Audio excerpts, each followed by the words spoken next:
बीते 36 घंटों में जिस तरह से लद्दाख की सड़कों पर हिंसा भड़की, 4 लोगों की मौत की खबर आई, दर्जनों लोगों के घायल होने का जिक्र हुआ, बीजेपी कार्यालय और सीआरपीएफ की गाड़ियों की जलती तस्वीरें सामने आई। उसके बाद देश में 2 तरह की चर्चा है।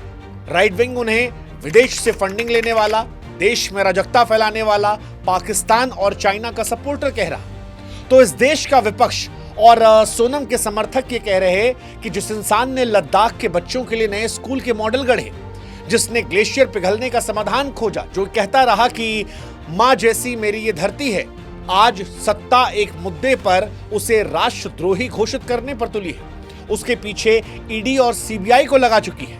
विपक्ष कह रहा है कि जो सरकार के खिलाफ खड़ा होता है वो या तो जेल जाता है या बदनाम हो जाता है। लेकिन सवाल राइट लेफ्ट सेंटर से उठकर यह है कि जो सोनम वांगचुक 2019 तक प्रधानमंत्री नरेंद्र मोदी को शुक्रिया कह रहे थे, जो बीजेपी के लाडले थे, आज वो क्यों और कैसे गिरफ्तार हो गए। उनकी गिरफ्तारी पर यह सवाल उठ रहा है, क्या वो लद्दाख के हीरो हैं या देश को अस्थिर करने वाले विलन।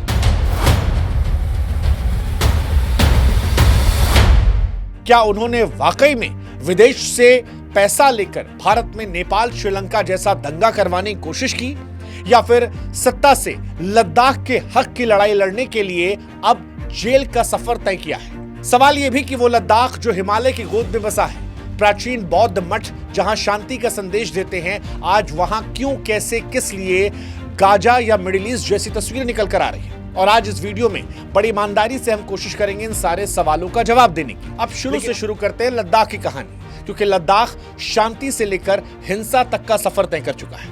लद्दाख वो जगह है जिसे आप लिटिल तिब्बत भी कहते हैं। हिमालय की गोद में बसा एक इलाका जहां पर ऊंचे ऊंचे पहाड़ हैं, नीला आसमान है, बौद्ध मठ जो है वो पर्यटकों को बुलाते हैं। यहाँ पर 97% आबादी जो है वो आदिवासियों की है। बोडो, मुस्लिम, चेंबा जैसे समुदाय हैं।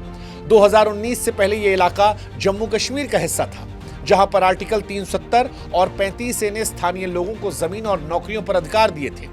लेकिन फिर 5 अगस्त साल 2019 को जब आर्टिकल 370 हटा, तब लद्दाख को यूनियन टेरिटरी बना दिया गया, बिना विधानसभा की।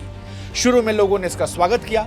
खुद सोनम वांगचुक ने ट्वीट करके प्रधानमंत्री नरेंद्र मोदी को उस दौर में धन्यवाद किया था और लिखा था कि थैंक यू मोदी जी, लद्दाख का 30 साल पुराना सपना हुआ।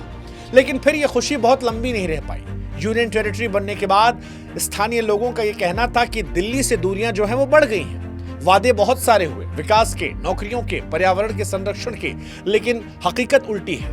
आरोप लगा कि बेरोजगारी बढ़ती जा रही है। राष्ट्रीय बेरोजगारी दर जो है वो 13.4 है, जबकि लद्दाख में ये 26.5 है। बाहरी लोग नौकरियां और जमीन हथिया रहे हैं।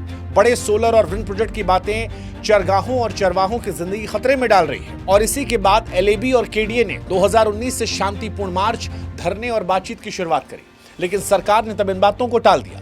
2025 में धैर्य का बांध जो था वो टूट गया। 10 सितंबर को सोनम वांगचुक ने लेह के शहीद चौराहे पर अनशन शुरू कर दिया। उनके साथ 30 से ज्यादा लोग थे, जिसमें बुजुर्ग, महिलाएं, युवा, और मांग वही 4 पुरानी: राज्य का दर्जा, छठी अनुसूची, लोकल नौकरियों के लिए पीएससी और संसद में ज्यादा रिप्रेजेंटेशन।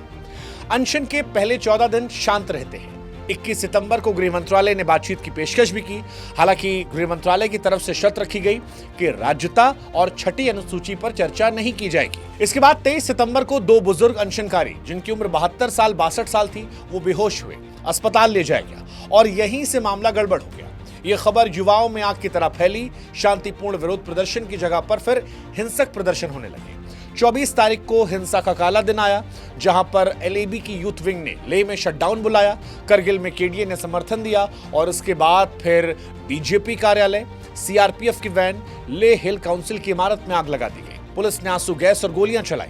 नतीजा ये रहा कि 4 लोगों की मौत हुई और 80 घायल हुए, जिनमें कई सुरक्षाकर्मी थे। इस घटना के बाद सोनम वांगचुक कहते हैं कि हिंसा हमारा रास्ता नहीं था और इसी के चलते उन्होंने अनशन तोड़ा। ट्वीट किया कि यह सब बंद कर दिया जाए।